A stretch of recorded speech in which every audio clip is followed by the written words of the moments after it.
just say, I have freedom of choice because I do, and that's a great gift. So that's a huge freedom. It's been nearly 20 years for me now. I am not feeling hungry from 2008, that something happened in my body, but the sensation, the feeling of all of that is gone. And that was one of the first, like, wow, I don't feel that. Because before, when I used to eat a lot.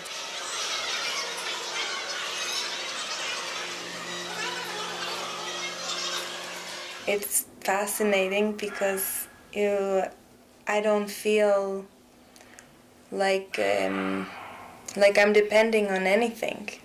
In those moments, if I choose to drink something or eat something, it's not ever because I feel hungry. I don't remember what that sensation feels like.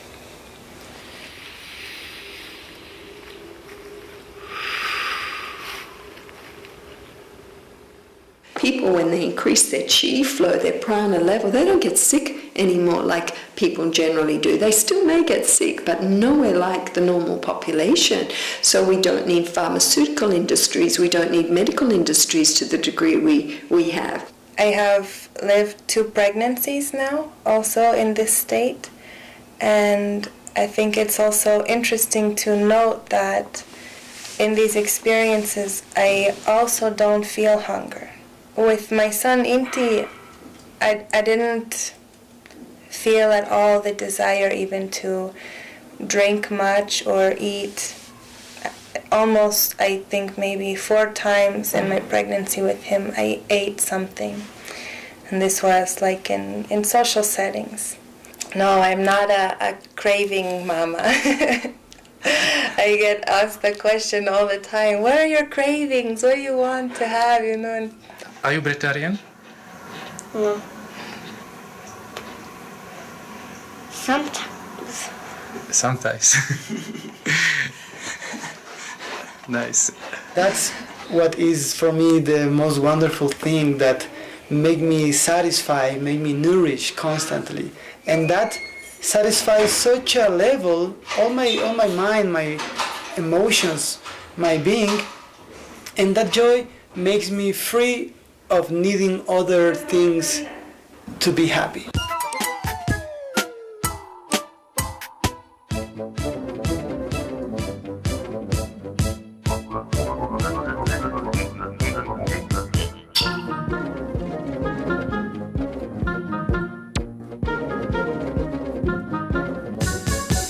And everyone's already living on prana, or we couldn't have life.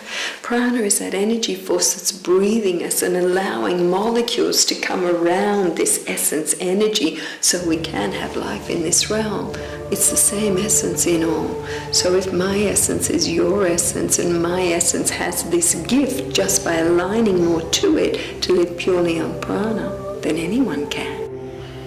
the pranic consciousness is also about this higher intelligence that exists within all of us, and it gives us the possibility to know that we don't have to search outside for someone else to give us the answer or to guide us, that we have all of the answers within us. She's on my hand. Yeah, look at how beautiful. Just sit down in silence and ask to experience who you really are. Ask to experience all the gifts your essence has for you, and you'll find all sorts of dimensions and realities opening up to you that will take away every hunger you may have ever had. And then a human system is truly free. Yes, the human system is truly free, and I feel so much freedom and joy now. Jasmuheen, thank you, allowed me to say, dearest Jasmuheen, being of light, living on light. Although you are not considering yourself a teacher, but a friend, you are a teacher who helping us to live now in a better world. It is a great gift for us to be here in Romania and to be here in the studio, and allowed me to be grateful to the founder of For You publishing house, Monica Vișan, and also to Camelia Socianu, who organized your trip here, and who brought your books. You wrote 38 books translated in almost 20 languages, and we have the luck to have some of your work here in Romanian. Yeah, thank you. It is already a cliche when, and I know that many people ask you about this technical dimension of eating or not eating, but I know this is not but only a peripheral dimension of your research, starting 22 years ago in 1993. Yes, so breatharianism, living with energy and prana. We like to call them Pranic people. We like to change the words.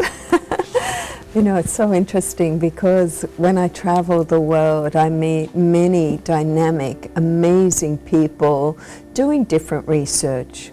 Sometimes working with ancient wisdom and adding a more modern take to it.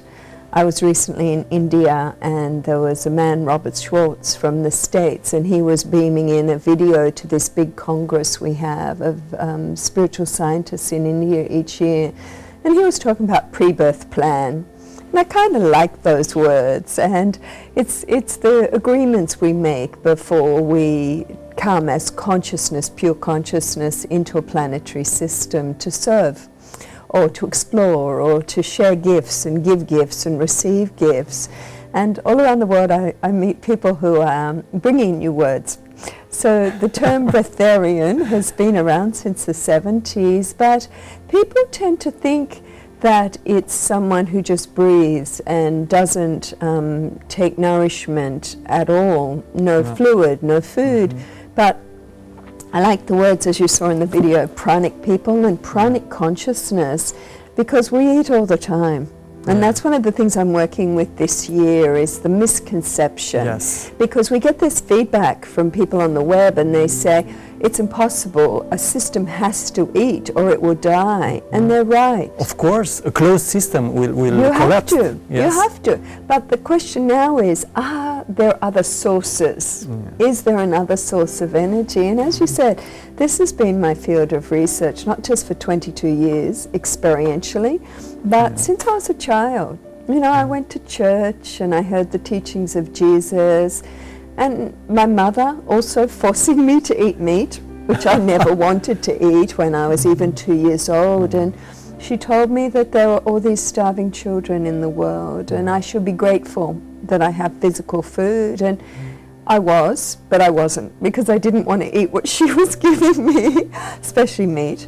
But I also, it made me aware that there are children who aren't being taken care of, and it began a lifelong quest, stimulated by the teachings of Jesus, that is there an energy that we all can access that's free, that can eliminate all hunger, not just physical hunger, but why aren't resources distributed around the world where our children are our number one priority?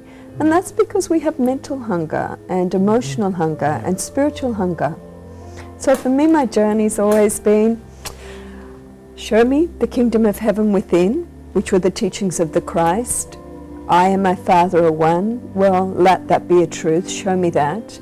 And if you ask, you'll receive. And so I began asking at a very young age, and particularly for a way for people on the planet to be nourished so we can have different priorities.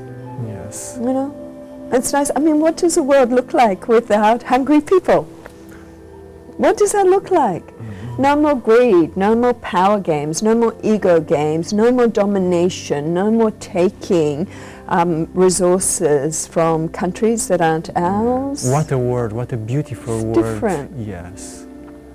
It's a field of potential, and I think, all our work has been exploring additional fields of potential and finding out what are we really capable of. And I think for most of us, yourself, I know, and the other guests you've had on the show, people begin with the self.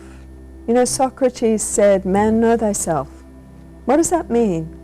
And then you begin in the last few decades of, who am I? And now that's changed a little bit to, how can I serve? Once you know, who am I? How can I serve? How can my presence here be beneficial for humanity? Yes, we hardly need to understand why we are here, Yeah. the goal of our life. Otherwise, we are like a dying leaf in the wind.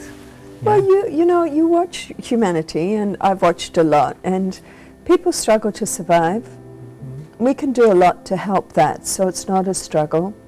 When we have intelligence and awareness and compassion and kindness and a kind heart, and consciousness, we can easily redistribute resources in the world. We can make our children our number one priority. And this goes back to what my mother alerted me to. Why aren't we?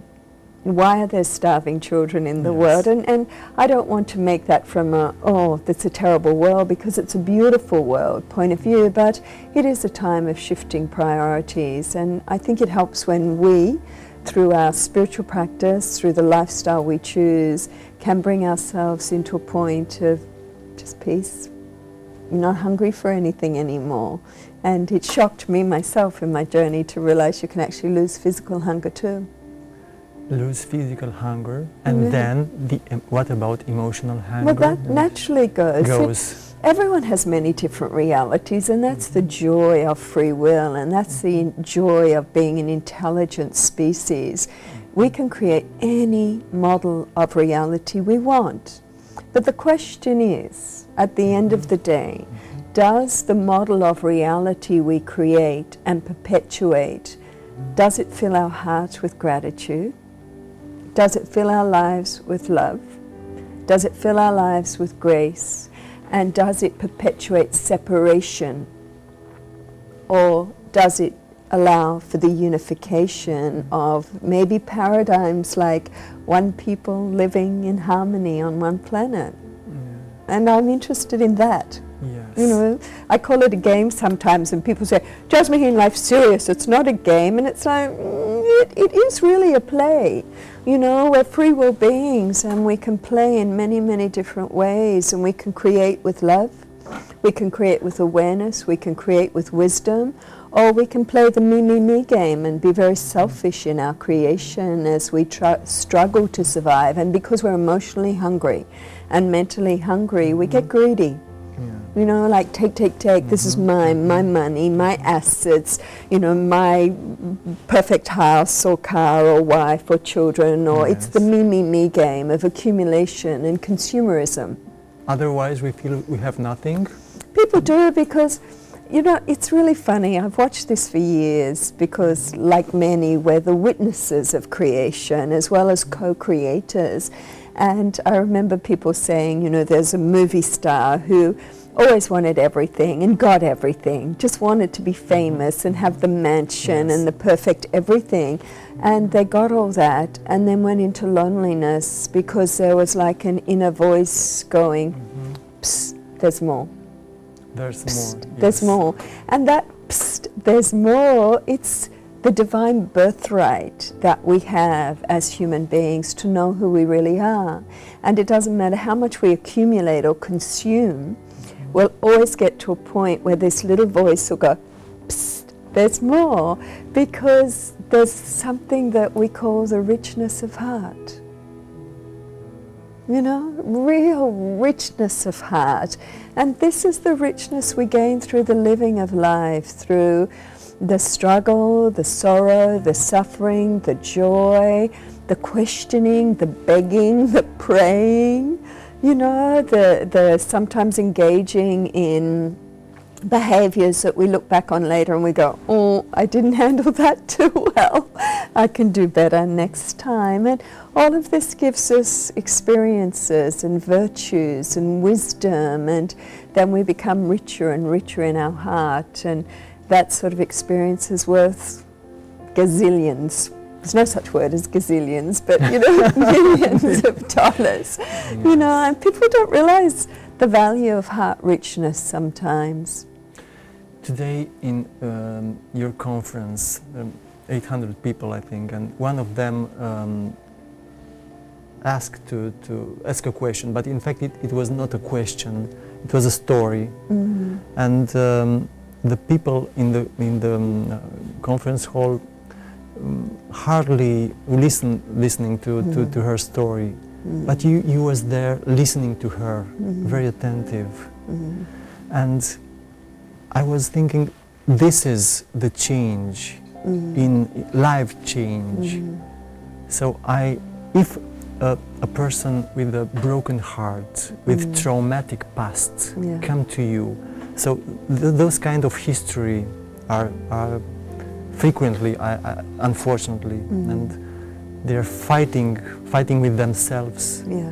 So what when you deal with those kind of energy, what you are doing in fact, and is it hard? It is a key technique to deal with the negative emotions. Yeah, there's a movement in America, and they're discussing now on California, on the West Coast, what is a truly spiritual being. And there are many people in the world, and they've studied all the scriptures, they've been to all the wonderful gatherings, they know everything here, but they're not really living it yet. They're not the living example of the purest teachings. And the discussion now is that the sign of a truly aware being is someone who's kind, compassionate. Doesn't matter what? Doesn't matter. See, when you're anchored in the truth of who you really are, you can't be moved from that. When your experience of your divine nature is so deep, you're never shaken from that. And the more you align with that purity we all have, we're all being breathed by something so magnificent. We're all being loved by something so magnificent. We're all like little cells just pulsating in this infinite ocean of love and wisdom and power. And when you understand this whole thing is just one little insignificant cell in a huge divine body, and that's your truth, that you're not a human being trying to be spiritual.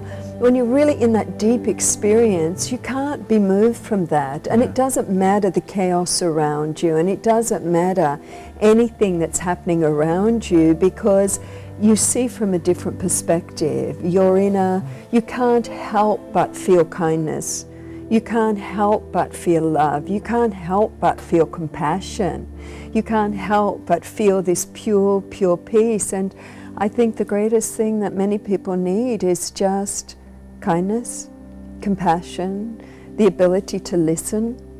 And if they need to take an hour to tell their story, and you can sense intuitively that it's important, that maybe somebody hasn't listened to them for a long, long time, or maybe just touch them, or hold their hand while they share, and you seem to know the right way to deal with it and the right words, and maybe they'll share for a little and you'll feel intuitively to add something else, and they'll go, oh, and they'll see it from a different perspective, and something will shift a little within them. Because for me, I just have a program of intention that every being I meet, I connect divine self to divine self, so that we go beyond the mind, beyond the ego, beyond the stories, beyond everything else, and just can share in a way that's for the highest good of all. And there are times to really listen and be a sympathetic ear, and there are times to be, come on, you're being a bit indulgent, maybe. And maybe it would be good to look at it from a different perspective. A lot of people see life from a position of being the victim, instead of understanding that everything is a co-creation from which we learn and grow. like a co-creation, yes. We are not stuck in our programs, in our families' programs. See, everything, when people feel heard, when they feel loved, they'll relax and then they'll open to new fields of possibility. But you can't just say, oh, you should meditate and you should blah, blah, and not listen. You have to, I think, be tender with people at times and allow them to be heard. And when they're heard and acknowledged, to then maybe offer other pathways or other perspectives. I often say to our audience when we gather all around the world, how many of you here have suffered?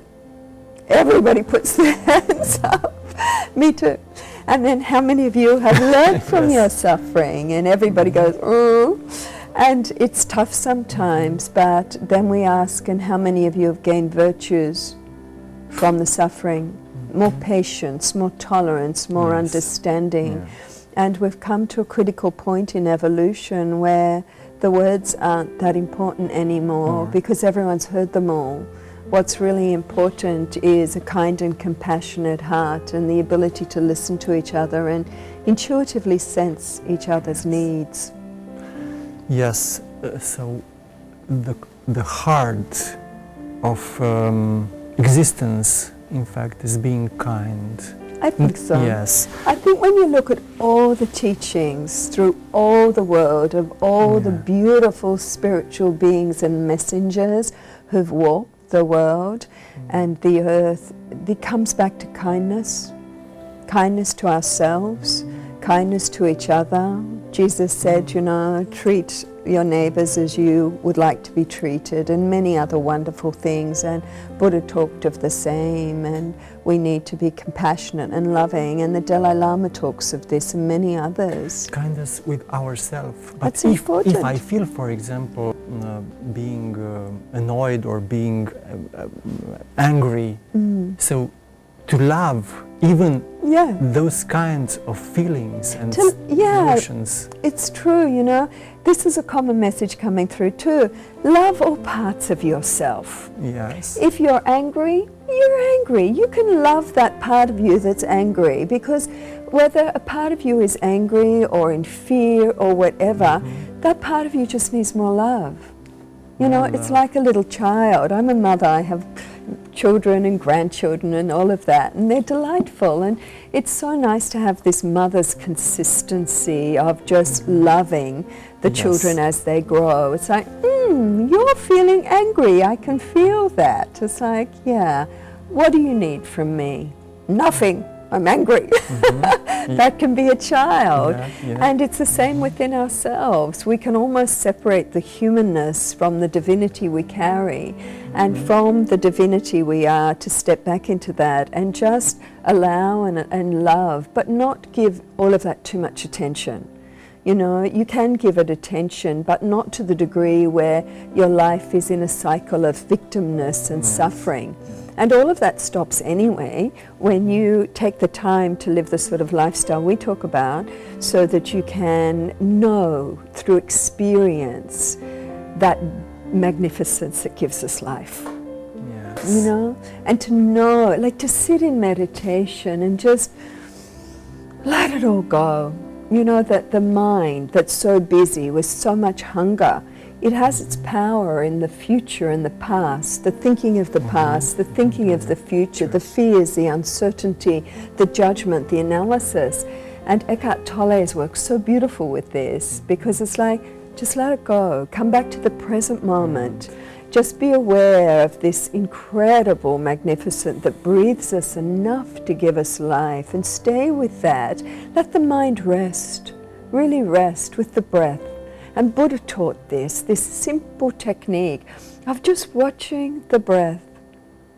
And then the mind becomes empty, and then Supreme Mind fills it. And when Supreme Mind fills you, and the monkey mind is like, oh, I'm in the presence of such love and such intelligence, then the monkey mind becomes the willing servant. And the whole system knows the presence of something so divine within it, and there's no restrictions. It's not dependent on gender or education or class or culture or country.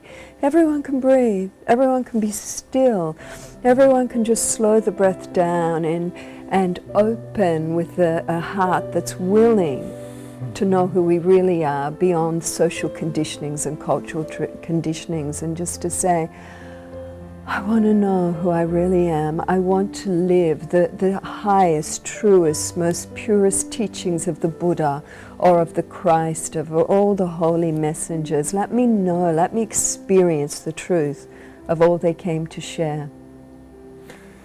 Dearest Jasmuheen, allow me now to offer you, in the name of the rector of the biggest private university of Romania, Spiru Haret University, a little sign that tells us and recognizes your extraordinary work in the field of education, in the field of perennial and sustainable education and holistic education.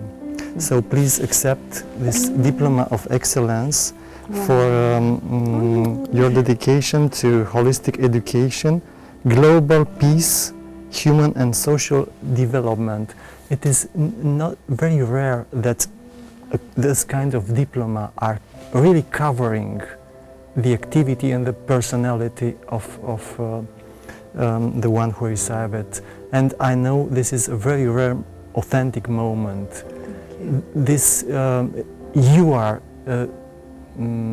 what all university have to had in their spirit. So your spirit to be in all university with this diploma in Romania, and please consider Spiru Haret University as your home. Oh. Thank you. Oh, thank you. Thank you. Can I Thank hug you. Thank you. Thank you. Thank you. So exciting. Wow. And thank you for accepting to be part of this cultural project of Spiru Haret University. And this is another gift from me. It is the sound of the silence. Oh. And it is the sound of my heart to you. Oh, Thank you. Thank you. Oh, thank Thank you. you. Thank Thank you. you. Thank you. Music. Your music? Yes, yes. Wow, thank you. It is the music of this program. Oh. Yes, and I'm very pleased that you accept the piece dedicated to you. It's homage to Jasmuheen, to your work. Thank you. I think all institutions have to learn from what you are. Thank you. Yeah. Do you know, I live a very particular lifestyle. When we meditate, and as you know, I began my journey of meditation when I was 16 because I felt that I was missing something. I had great family love and a lot of love in my life, but the more was calling. Do you know what we talked about before? This whisper, there's more that happens to everyone. And, you know, for me, it's just so beautiful to have taken this journey of self-mastery and self-knowledge, which we're all being invited to take, but to understand that there is a duplicatable formula. I love science, and that's what universities are about, and metaphysics is about the science of life. Yes. And you're the president of the Global Congress of Spiritual Scientists, Yeah, in India. And in India we have probably every year about 1,000 people come together to celebrate Gandhi's birthday, and we like to share spiritual science. And in alignment with this, what our focus is there a lifestyle that people can live that magnetize them naturally back to their true nature, so they can really experience it and all their gifts, because our true nature is naturally clairvoyant, clairaudient, clairsentient. We all have these abilities. They're so natural. To be clear, in fact, yeah. But we need to harmonize our left-right brain hemispheres, and we've lived in a world for a long time that's been left brain dominant, the logic. And while I like day-to-day science, and it has a lot to share, there's also holistic science, as you said, and that's dependent on how we spend our time. you know, because how we spend our time determines our vibrational frequency, which determines how quantum intelligence responds to us and what movie of reality we end up living in. And so for me, I've been interested in the science of the kingdom of heaven, the science of the truth of the teachings of all the holy ones. Is there this energy of Shambhala? Is there this kingdom of heaven? And yes, it is, but you've got to tune your eyes to see. You've got to expand your consciousness by lifestyle, by how you spend your time. So for me to receive this, you know, can we educate our children in the art of meditation and self-knowledge, the power of prayer, what happens when we really master the mind and it stops dominating us as boss and begins to serve us as the divine beingness we are? What about if we have a lighter diet, vegetarian diet, or a diet that says, let's make animals our friends and not our food? That's nice, that's a diet of compassion. But then what about the divine diet where this beingness that we carry within can take away every hunger, including physical? What about the power of selfless service? What about the power of treating the body as a holy temple that we as divine beings exist within, and giving it a lot of love and good exercise like some yoga or qigong or tai chi? What about the science of silence in nature, where we can hear the language of the divine and do as the indigenous elders do and recognize the messages Mother Nature has for us and walk upon Mother Nature lovingly? Tread lightly instead of taking of all the resources. Become more dependent on the divine resource within that gets stronger with this lifestyle. And then this. What about the power of sacred music? You know, this, when music is created and sung from the heart and played from the heart, that feeds our hearts. That's emotional body food, as is hugging and all of that. So there's this 8-point formula that we've developed, we talk about in our books, that allow people to just get physically, emotionally, mentally, and spiritually healthy, so that we lose all our hungers naturally, and then we feel complete, and we can just be in this world relaxed and see the beauty it offers. We can see the good in all, we can see the God in all, we can see the beauty of creation, we can feel grateful and say, I live in a kingdom that feels like heaven, and it's on earth. And it's there for everyone, and it just takes education. Just choice. Holistic education means to become a holy, entire person. And holy person. Yes. Yes. Yeah. And your work as a founder of the Embassy of Peace and of the Self-Empowerment Academy, it's connected to become holy and holistic. So we are making peace. You are making peace now. We all are. We all, you know, like every human being that comes back into these pure currents of peace that we all have, which this is why meditation's been promoted so much around the world, particularly from the lineages of the East, and even our tribal elders. They do their quiet, silent contemplation in Mother Nature. And it's promoted because when we just stop with this physical eyes and looking and judging and consumerism and, you know, comparing, when we just stop that and let it go and just slow breaths, deep breaths, and we start to feel a different current of energy within us, and it makes us feel peaceful, and we spend time developing that current of energy and exploring its wisdom and exploring its love through the lifestyle we share too. It changes you, and you get to a point you don't have to speak. No need for dogma, no need for words.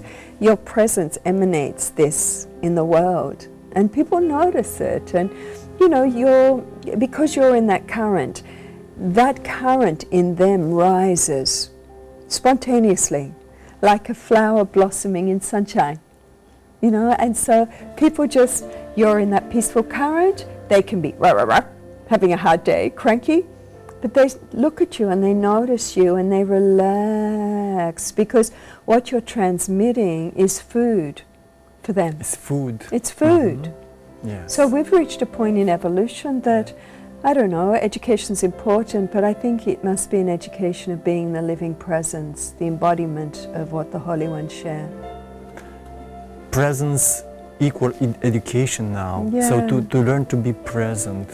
Wow. Present Yeah. in the moment, not busy in playing too much in the games of the mind, but being more aligned with the true nature of spirit, and again the freedom that this brings. And everyone has this capability, but they have to get to a point of sincere-hearted openness to just say, I want more. I want more. I want more than just the living an existence of making money and struggling to survive and trying to raise a good family, or all those things which are lovely and important and they're profound teachers. But just to say, I want to experience the truth of what all the Holy Ones have shared. No more war. Peace. Yes. Can we, knowing this peace within ourselves, can we then unify together and discuss a different set of priorities? And that's what the Embassy of Peace does. We have our personal harmonization program, because unless we're personally harmonized, our effect in the world isn't the same. Then we have global harmonization programs of redistributing resources to take care of those in need. And the good news is, somebody told me that a few weeks ago the United Nations, I love this news, the United Nations said that they were going to make the elimination of global poverty their #1 agenda. China then joined and said, we are going to make the elimination of poverty in China our #1 agenda. China decided to disband a lot of their military. They came out and said, we are a nation of peace. We want to be known as a nation of peace. People are coming into huge levels of compassion now with the refugee flows and the things that are happening there. And there's such an evidence now of blossoming of consciousness as people say, let's do it differently. And I know you will be in China for the next years. Yeah. My call is, the grace is flowing with me to go in China. And that's what's so beautiful when you live more aligned to your true nature. You get this extra lubrication that I call magic in life, which is grace. This amazing flow of energy that comes to those who want to manifest realities that are for the highest good of all. And we have everything in our world to do that now. It's just a matter of conscious choice, which reality we want to live in individually. We can live in this reality of peace, of bliss, of joy, of silence, of solitude, but also co-creation and deep love. We can live in a reality of family harmonics where we bring out the best in our family and they bring out the best in us. We can live in a reality of divine marriage within ourselves, so that our life is about merging higher and lower natures, and then from that create perfect marriage with the marriage partner, husband, wife. That's nice, We can make all sorts of commitments and explorations that then influence the whole. And then we become more effective global citizens. We band our money, our time, our resources, our wisdom together to make sure, firstly, that all basic human rights are met. That everybody who wants physical food can have it, good quality, that they can have holistic education programs that break the cycles of poverty, that they can have shelter if they want it, and clothing if they want it. Whatever they need becomes the global priority now, and more people in our world are going, yeah, I like that. I like that. We're done with #1 industry being the traffic of human flesh, women and children in the sex trade. It's made more money than any other industry in the world. And then the production of weapons of war and the productions of pharmaceuticals to treat disease rather than holistic education to prevent disease. And that's flipping. It's changing. So it's such an exciting time to be alive and to witness that and to consciously gather with others and co-create that. Historical moments for us. Better Yes. than ever. Better than ever. There's so much grace in our world right now and so much support from all sorts of realms. And people are just saying, I'm ready. I'm ready. Yes. I'm ready. I want to do it differently now. And the skeptics, in fact, are disconnected a little bit, Yeah. and they are starving, emotionally starving. Well, many people, I always felt that people are skeptical because they haven't been presented with a good educational program that will eliminate the ignorance maybe they have on a topic and the fear that others have on a topic. And I think skepticism is very healthy, and I think it's our job then to provide good educational programs that reach people as widely as we can. And sometimes for metaphysicians and people in the New Age field, we have to even relanguage ourselves. Relanguage ourselves, to say to this infinite universe, well, I'm getting resistance here from this reality, so how can I reformat our educational program so there's less resistance?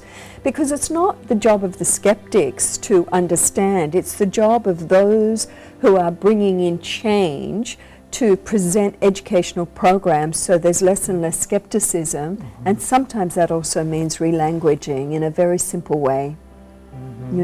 Because I've had over 40 years of meditation and I've experienced realities that people would think are so crazy, but they're not for a meditator, to be able to just, for example, just ask to experience the deepest currents of the purest flows of love that gave birth to creation. What a powerful intention. And string theory and quantum and M theory, they're saying and doing experiments that the observer of event changes the event because of the consciousness we carry. And as Max Planck said, within the quantum field, for every problem, the beauty of the quantum field is there's a solution. So when we, as beingness living in a field of infinite intelligence, say, okay, I want to experience the purest currents of the deepest flows of the love that gave birth to all of creation. If that's available, move me into the streams, let me experience it. And then this universal intelligence goes, this one wants to feel, wants to know their divine birthright. Bring it on, let it happen. So the skeptic is the one who considers that if he knock and ask, he will never receive. Yeah, and also too, it's just a lot of hanging out in left brain land. Yeah, yes. Too much left brain land gives birth to patriarchal societies where our intuitive nature is not honored. And we're coming into a time now, again, where we need to be in balance and harmony. And I meet so many men who are now meditating and doing yoga and taking time out to listen to their true heart's call as well, and to relanguage themselves so they can communicate better with women, and women are learning to relanguage so we can communicate better with our men as well. And when you're more in left brain balance with right brain, then you have to honor your intuitive nature. And you look at all the great scientists, Einstein, all these guys, first they had a aha, a field of possibility moment, and then they use left brain after right brain intuitive to bring in the mathematics to prove that aha moment and idea. So even our greatest scientists, they've always worked with intuitive nature as well. But it's not been understood, and particularly not in Western paradigms of education. And now they are. I'd like to see our 8-point luscious lifestyle program in all schools to teach our children from the beginning about the power of the breath And when they're stressed and they're feeling lonely or lost or they don't fit in, to show them how just with the play of the breath they can let it all go and relax. And how when they're bullied by people who don't understand, like skeptics can bully too, you know, and when that happens, to just go back to identification with the true nature that is impossible to be hurt. Because with the true nature, you understand that everyone's just hungry. They're hungry for good mental food. They really are. You know, a lot of our media, not your show, but some of our media, they treat the audience as if they're 10 years old, particularly in some countries. And our audience are discerning now. They want good quality educational information. And our audiences, they can read the languages of light. They know from the emanations of somebody if they're living their truth or whether it's just nice intellectual stuff. You know, and I've been attacked on so many TV shows, and the audience, they respond so well because here's somebody, a skeptic, angry, blah, and just peaceful. Yes. Because when you're stabilized, really anchored in pure truth, doesn't matter who says what. You can't be destabilized because this is a living experience for you, and to be able to give our children the gift of being really stabilized in the truth of their own divine nature, which they intuitively know they are anyway before education pulls them away from it, normal Western education, to be able to give them tools so that they always know what's for their highest good. And there's a wonderful way of breath we can work with for that too. So there's many tools in the metaphysical field and in the ancient wisdom and in futuristic science that is all now blending together to answer the prayers of humanity. And I find, and many would agree, that the dominant prayer of humanity now is, it's time. It's time to live in peace. It's time to have an engagement that is loving and honoring and respectful. You know, somebody wants to know about being nourished by prana. Instead of saying, that's ridiculous, it's not possible, say, not my field of expertise, I think Jasmuheen's done work on that, go talk to her. Read her books, use your discernment, feel what's right for you. Is it beneficial for our world, for resources, for health? Of course it is. The courage to explore in explore. Yeah. You know, if I know you're a master in Qigong and somebody asks me about Qigong, then why wouldn't I just say, well, go and talk here. This one's an expert in the field. You know, and this was something I was brought up with my father. He said, honor your own intelligence, do your own research. Don't believe everything somebody tells you. And that's a nice guidance from a father. It's a scientific principle. It is from a principle. Buddha to nowadays, yes. Yes. Yeah. And I think, you know, we're witnessing in our world the emergence of a lot of emotional intelligence. You know, and people going, I'm open, I'll do my research. You just have to be discerning as well. Yeah.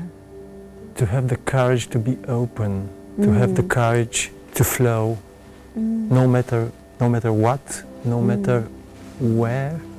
And the courage to ask for help.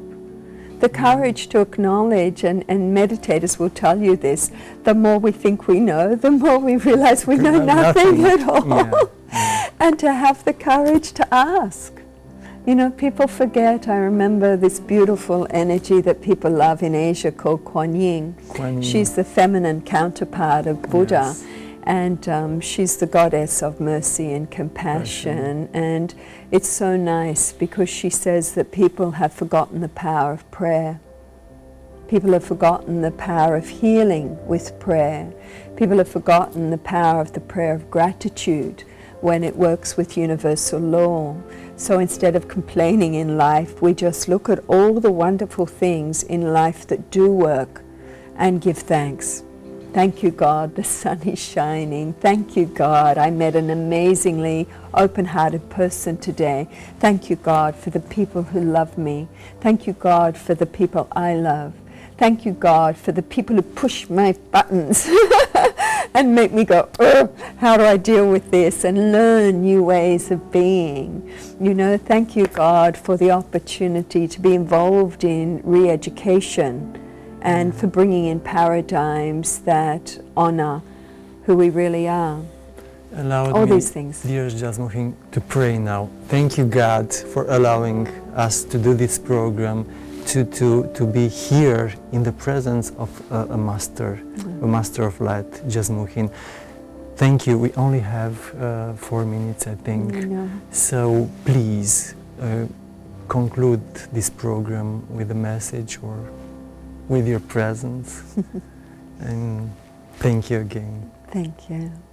Shall I go to the piano? Yes. You want to play some beautiful music? Thank you. Thank you. I'm sure everyone can hear this beautiful music, and for me it makes me drift away and just want to sit in silent stillness and meditate. Wow. So maybe you can play and we can invite the audience. Just close your eyes.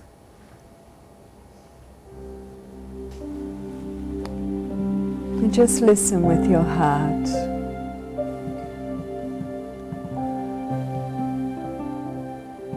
There's so much beautiful music in our world.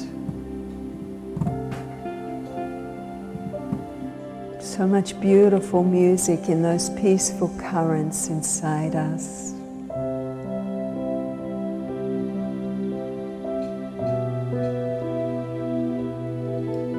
Just let your breathing become slower, more subtle, deeper.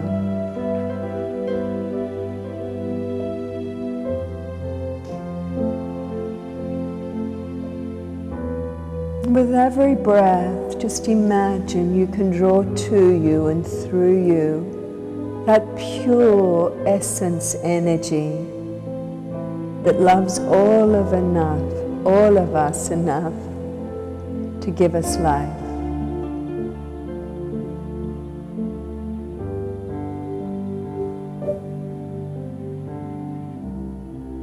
To take a few minutes every day. Be still, be slow. Breathe deep.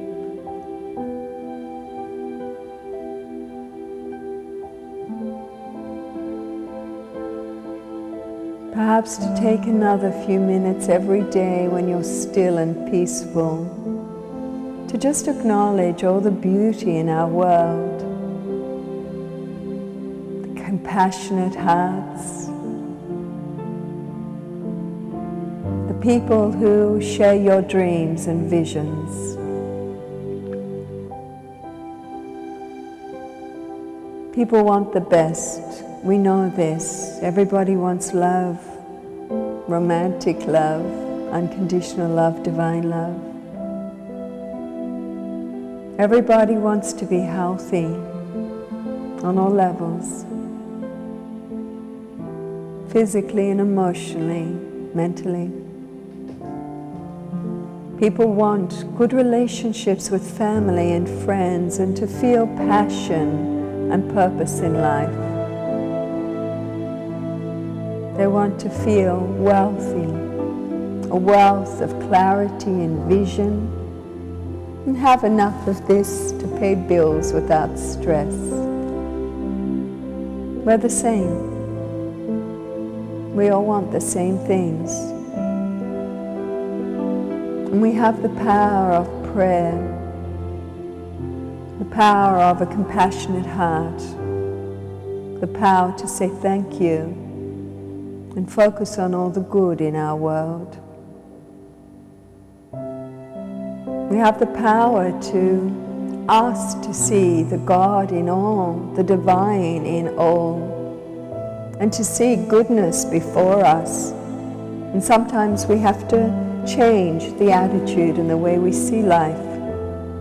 But we have so much support.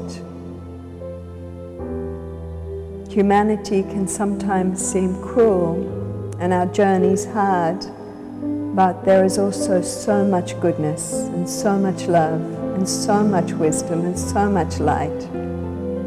Just ask to see this, to witness the highest potential that we have as a human species. And say yes to the co-creation of a unified world that honors our children, who are our future. Say yes to receiving all what we need to create the perfect resolution to all areas of conflict within ourselves and with our world.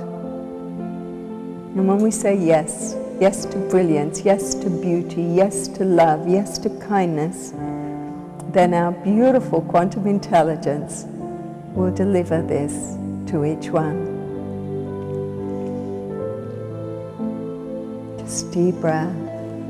Be in silence for these final moments and just offer the prayer you have in your heart for humanity at this time.